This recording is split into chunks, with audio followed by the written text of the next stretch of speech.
සුබ දවසක්. නිසි අවබෝධයකින් තොරව භාවිතා කළොත් මරණය පවා ළඟා කරන මැණික් පවුලක් පිළිබඳව අද සාකච්ඡා කරමු. ලෝකයේ මෙතෙක් සොයාගෙන ඇති 5500කට අධික සියලුම කණජයන්ට අදාළ මැණික් සහ මුතු කර්මාන්තය පිළිබඳවත් සාකච්ඡා කරන පොරොන්දුවෙන් අදත් යමු වීඩියෝ එකට. රැඳී සිටින්න අවසාන මිනිත්තුව තෙක්. සර්කන් පවුලට අයත් සියලුම මැණික් පිළිබඳව වටිනා කරුණු රාශියක් ඔබ වෙනුවෙන්මයි.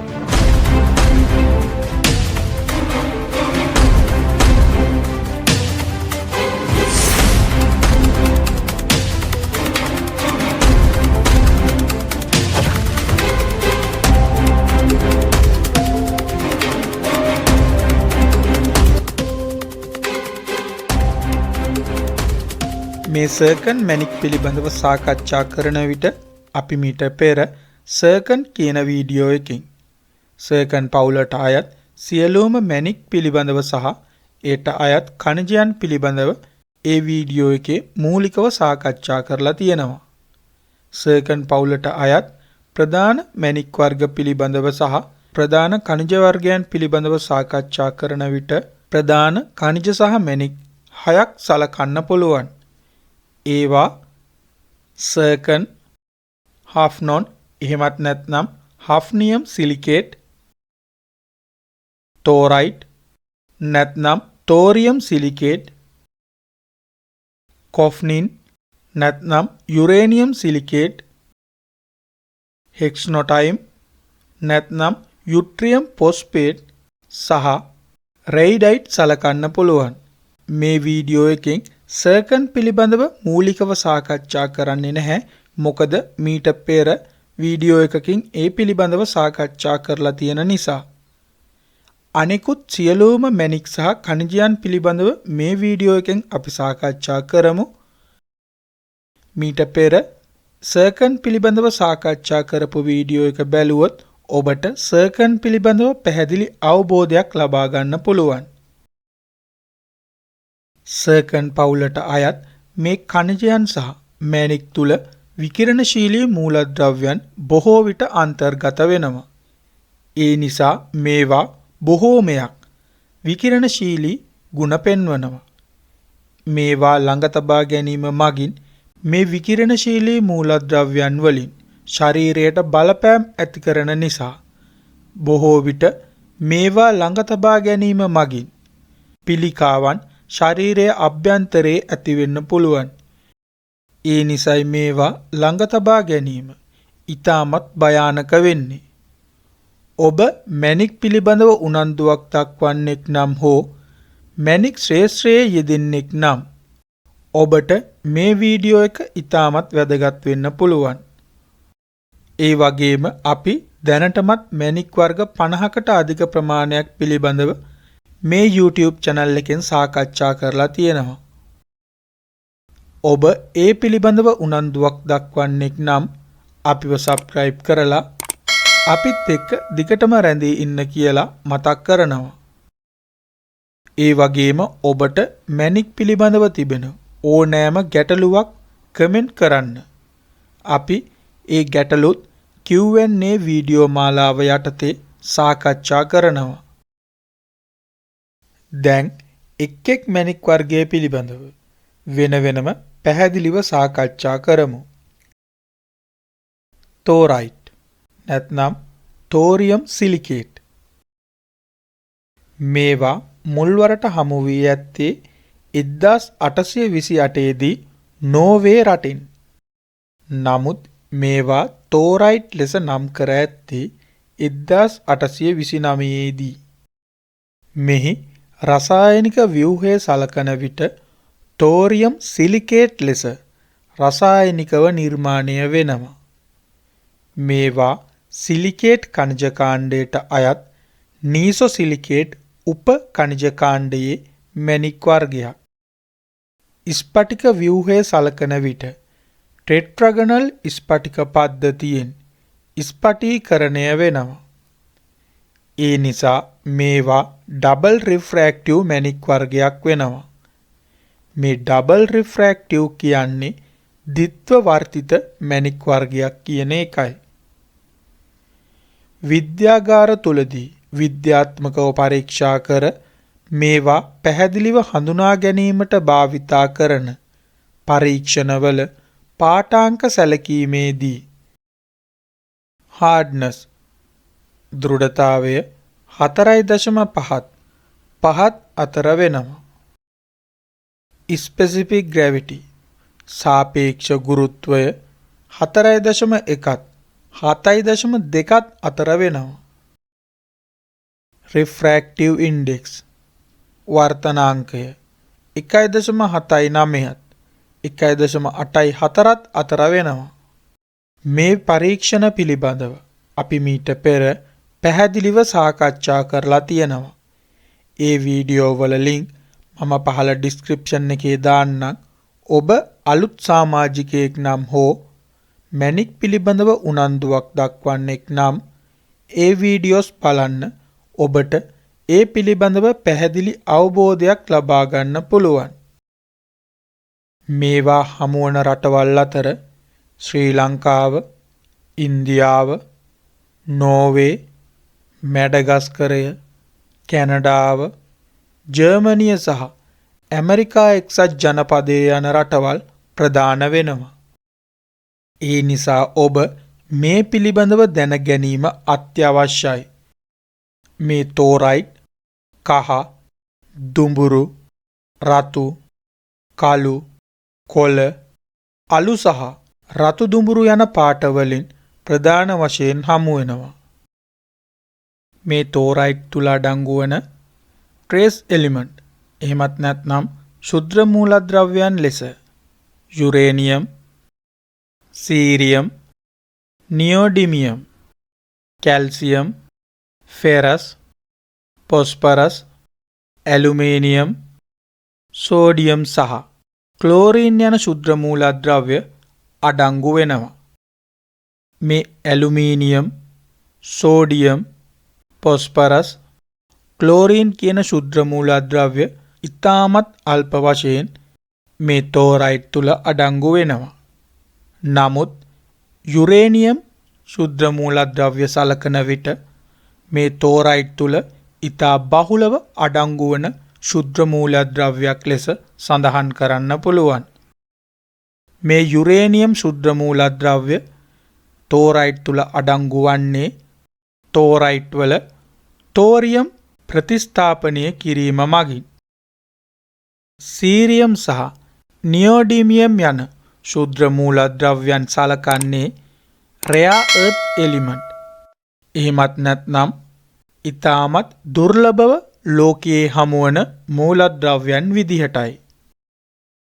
මේ යුරේනියම් සහ තෝරියම් කියන මූලද්‍රව්‍යයන් දෙක ඉතා ඉහළ විකිරණශීලීත්වයක් පෙන්වන නිසා මේ තෝරයිට් ඉතා ඉහළ විකිරණශීලී ඛනිජ වර්ගයක් වගේම එමගින් නිර්මාණය වන මැණික්ද ඉතා ඉහළ විකිරණශීලීත්වයක් පෙන්වන මැණික් වර්ගයන් වෙනවා. ඒ නිසා මේ මැණික් පැළඳීම හෝ ළඟ තබා ගැනීම මගින් ඔබගේ ශරීරය තුළට විකිරණශීලී මූලද්‍රව්‍ය ඇතුල්වීමේ සම්භාවිතාවය ඉතාමත් වැඩි. එනිසා ඔබ මේ මැණික් හෝ ඛනිජයන් ළඟ තබා ගන්නේ නම් පිළිකාවක් ඇතිවීමේ සම්භාවිතාවය ඉතාමත් ඉහළයි.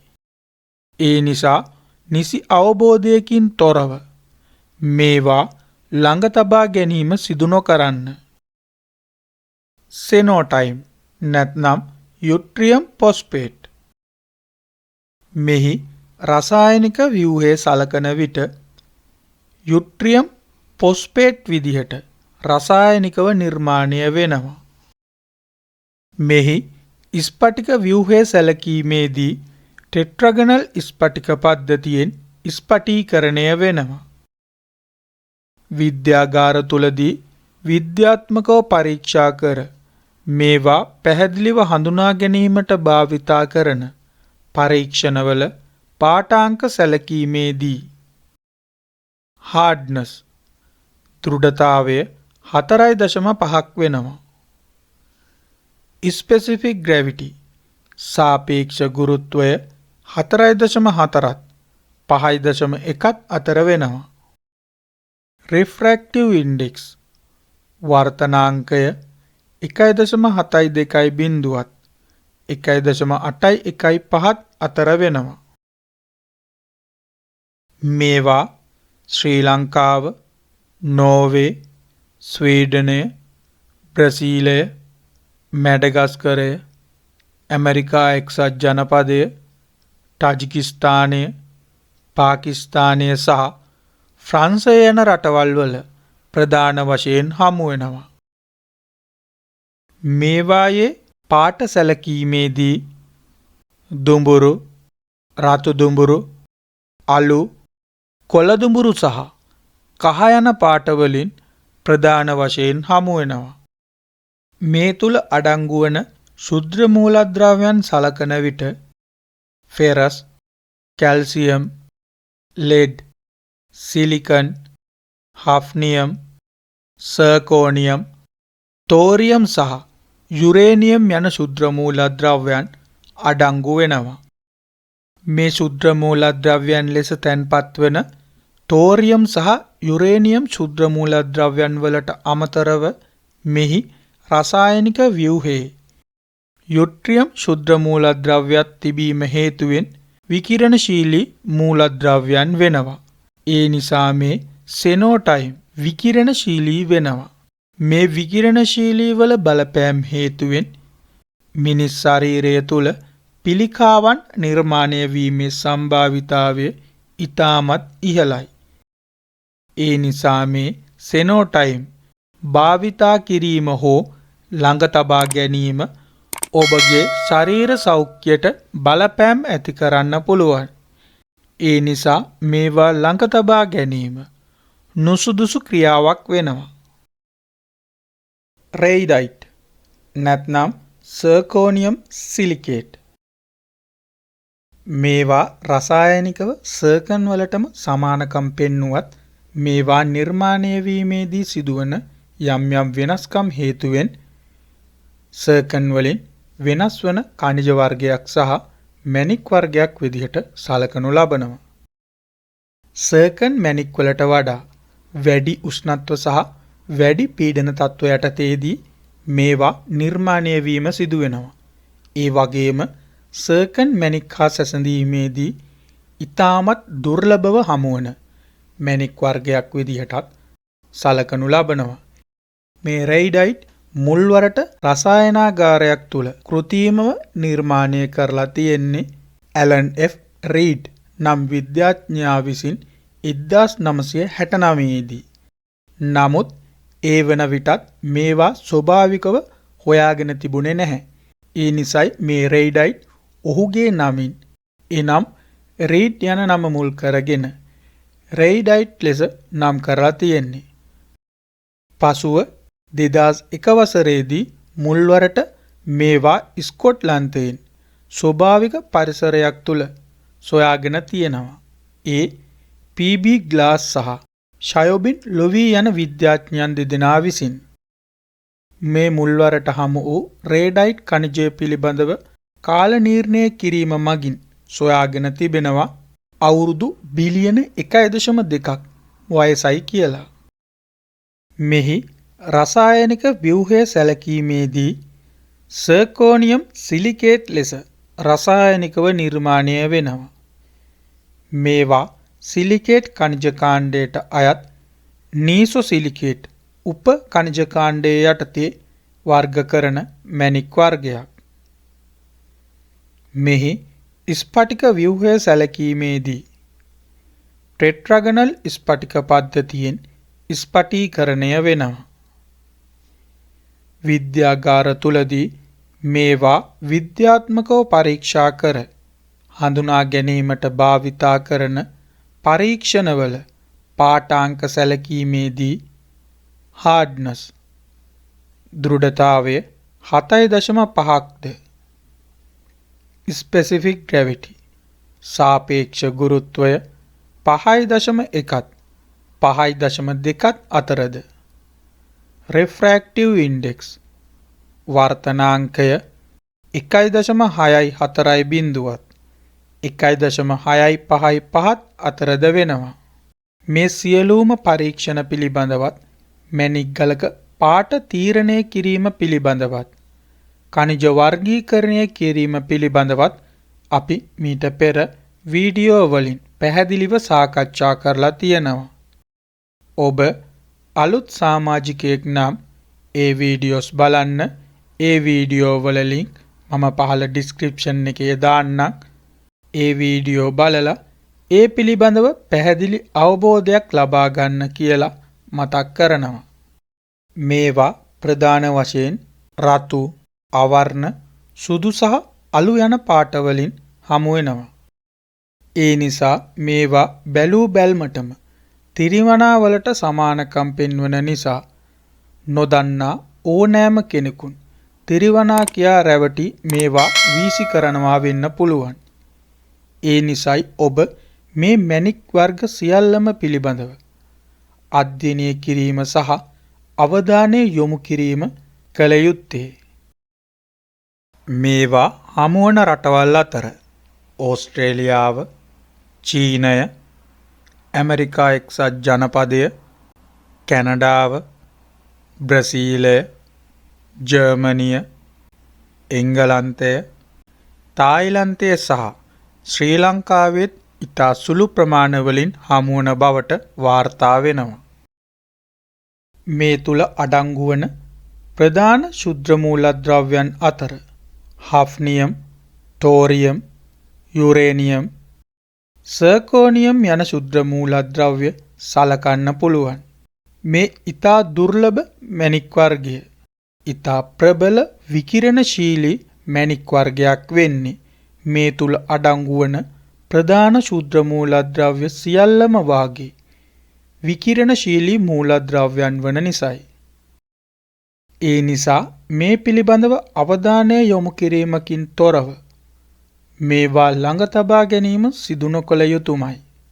මේවා විකිරණශීලී වන නිසා ඔබගේ ශරීර සෞඛ්‍යයට මෙමගින් ඉතා ඉහළ බලපෑමක් ඇති කරන්න පුළුවන්. හෆ්නොන් නැත්නම් හෆ්නියම් සිලිකේට්. මෙහි රසායනික ව්‍යුහය සැලකීමේදී හෆ්නියම් සිලිකේට් ලෙස රසායනිකව නිර්මාණය වෙනවා. මේවා සිලිකේට් ඛනිජ කාණ්ඩයට අයත් නීසොසිලිකේට් උප ඛනිජ කාණ්ඩයට අයත් වෙනවා. මෙහි ස්පටික ව්‍යුහය සැලකීමේදී ටෙට්‍රාගනල් ස්පටික පද්ධතියෙන් ස්පටීකරණය වෙනවා. මේවා ප්‍රධාන වශයෙන් රතු සිට තැඹිලි දක්වාත්, දුඹුරු සිට කහ දක්වාත්, අවර්ණ සහ ලා කහ යන පාටවලිනුත් ප්‍රධාන වශයෙන් හමු වෙනවා. විද්‍යාගාර තුලදී මේවා පරීක්ෂා කර පැහැදිලිව හඳුනා ගැනීමට භාවිතා කරන පරීක්ෂණවල පාඨාංක සැලකීමේදී hardness දෘಢතාවය 7.5ක්ද, specific gravity සාපේක්ෂ ගුරුත්වය 6.97ක්ද, refractive index වර්තනාංකය 1.93ත් 2.03ත් අතරද වෙනවා. මේ හෆ්නියම් පිළිබඳව මුලින්ම සඳහන් කර තිබුණේ 1862 දී ඩිමිත්‍රි මෙන්ඩලීෆ් විසින්. නමුත් මේවා පළමුව නිල වශයෙන් සොයාගත් බවට සැලකෙන්නේ 1922 දී ඩක් කොස්ටර්ස් සහ ජෝර්ජ් ද හෙවර්සි විසින්. මේ තුල අඩංගු වන ශුද්ධ මූලද්‍රව්‍යයන් සැලකීමේදී සර්කෝනියම්, තෝරියම්, යුරේනියම්, ලැන්තනම්, සීරියම්, ප්‍රසියොඩියම්, යුට්‍රියම් සහ හෆ්නියම් යන ශුද්ධ මූලද්‍රව්‍යයන් සලකන්න පුළුවන්. මේ තුල අඩංගු වන බහුතරයක් ශුද්ධ මූලද්‍රව්‍යයන් විකිරණශීලී මූලද්‍රව්‍යයන් වන නිසා මේ හෆ්නොන් විකිරණශීලී ගුණ පෙන්වනවා. ඒ නිසා මේවා ළඟ තබා ගැනීම සිදු නොකළ යුතුය. මේවා හමුවන රටවල් අතර මොසැම්බික්, කැනඩාව, ඕස්ට්‍රේලියාව, චීනය, මොරොක්කෝව, රුසියාව, ඇමරිකා එක්සත් ජනපදය සහ සිම්බාබ්වේ යන රටවල් ප්‍රධාන වෙනවා. කොෆිනයිට් නැත්නම් යුරේනියම් සිලිකේට්. මෙහි රසායනික ව්‍යුහය සැලකීමේදී යුරේනියම් සිලිකේට් ලෙස රසායනිකව නිර්මාණය වෙනවා. මේවා සිලිකේට් කනිජ කාණ්ඩයට අයත් නීසෝ සිලිකේට් උප කනිජ කාණ්ඩයේ යටතේ නිර්මාණය වෙනවා. ස්පටික ව්‍යුහය සැලකීමේදී ටෙට්‍රාගනල් ස්පටික පද්ධතියෙන් නිර්මාණය වෙනවා. විද්‍යාගාර තුලදී විද්‍යාත්මකව පරීක්ෂා කර මේවා හඳුනා ගැනීමට භාවිතා කරන පරීක්ෂණවල පාඨාංක සැලකීමේදී හાર્ඩ්නස් දෘಢතාවය 5ත් 6ත් අතර වෙනවා. ස්පෙસિෆික් ග්‍රැවිටි සාපේක්ෂ ගුරුත්වය 5ත් 5.4ත් අතර වෙනවා.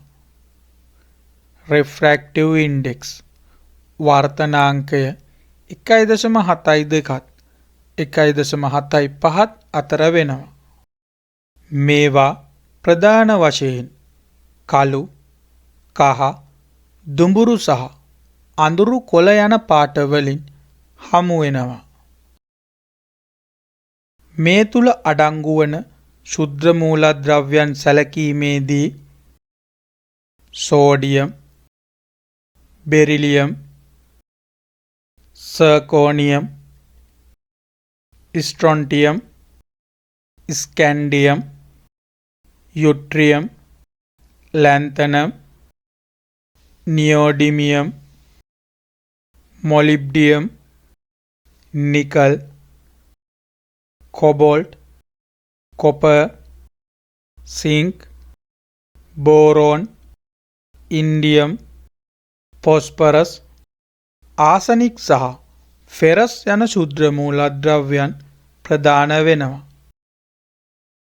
මේ තුල අඩංගු වන බහුතරයක් ශුද්ධ මූලද්‍රව්‍යයන් විකිරණශීලී මූලද්‍රව්‍යයන් වන නිසාත් මෙහි රසායනික ව්‍යුහය තුල යුරේනියම් ශුද්ධ මූලද්‍රව්‍ය අන්තර්ගත වීම නිසාත් මේවා ඉතා ඉහළ විකිරණශීලී ගුණ පෙන්වනවා. මේවා ළඟ තබා ගැනීම ඔබගේ ශරීර සෞඛ්‍යයට ඉතා ඉහළ බලපෑමක් ඇති කරනවා. ඒ නිසා මේවා ළඟ තබා ගැනීම සිදු නොකළ යුතුය. මේවා හමුවන රටවල් අතර ඇමරිකා එක්සත් ජනපදය, මෙක්සිකෝව, පෝලන්තය, චෙක් ජනරජය, ෆ්‍රාන්සය, ජර්මනිය සහ එංගලන්තය යන රටවල් ප්‍රධාන වෙනවා. සර්කන් පවුලට අයත් වන සියලුම මැණික් පිළිබඳව සහ ඛනිජ පිළිබඳව සාකච්ඡාව අදට අවසන් කරනවා. මේ මැණික් සහ ඛනිජ පිළිබඳව ඔබ දැන සිටිය යුතුම වන්නේ මේවා ඉතා ඉහළ විකිරණශීලී ගුණ පෙන්වන නිසා මේ මැණික් සහ ඛනිජ පැළඳීම හෝ ළඟ තබා ගැනීම සිදු නොකළ යුතු නිසායි. මෙමගින් ඔබගේ ශරීර සෞඛ්‍යයට ඉතා ඉහළ බලපෑමක් ඇති කරන නිසායි අද වීඩියෝව තුලින් මේ පිළිබඳව සවිස්තරාත්මකව සාකච්ඡා කළේ. මේ වැඩසටහන හොඳයි කියලා හිතනවා නම් වීඩියෝ එකට ලයික් එකක් දාලා අපිව සබ්ස්ක්‍රයිබ් කරලා ඔබේ අදහසත් කමෙන්ට් කරන්න අමතක නොකරන්න.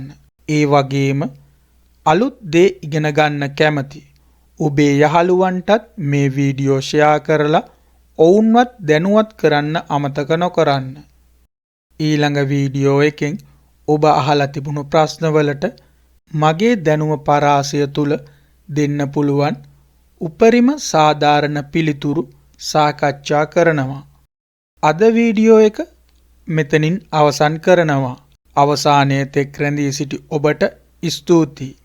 ඉතා ඉක්මනින් තවත් වීඩියෝ එකකින් හමු වන බලාපොරොත්තුවෙන් ගිහින් එන්නම්.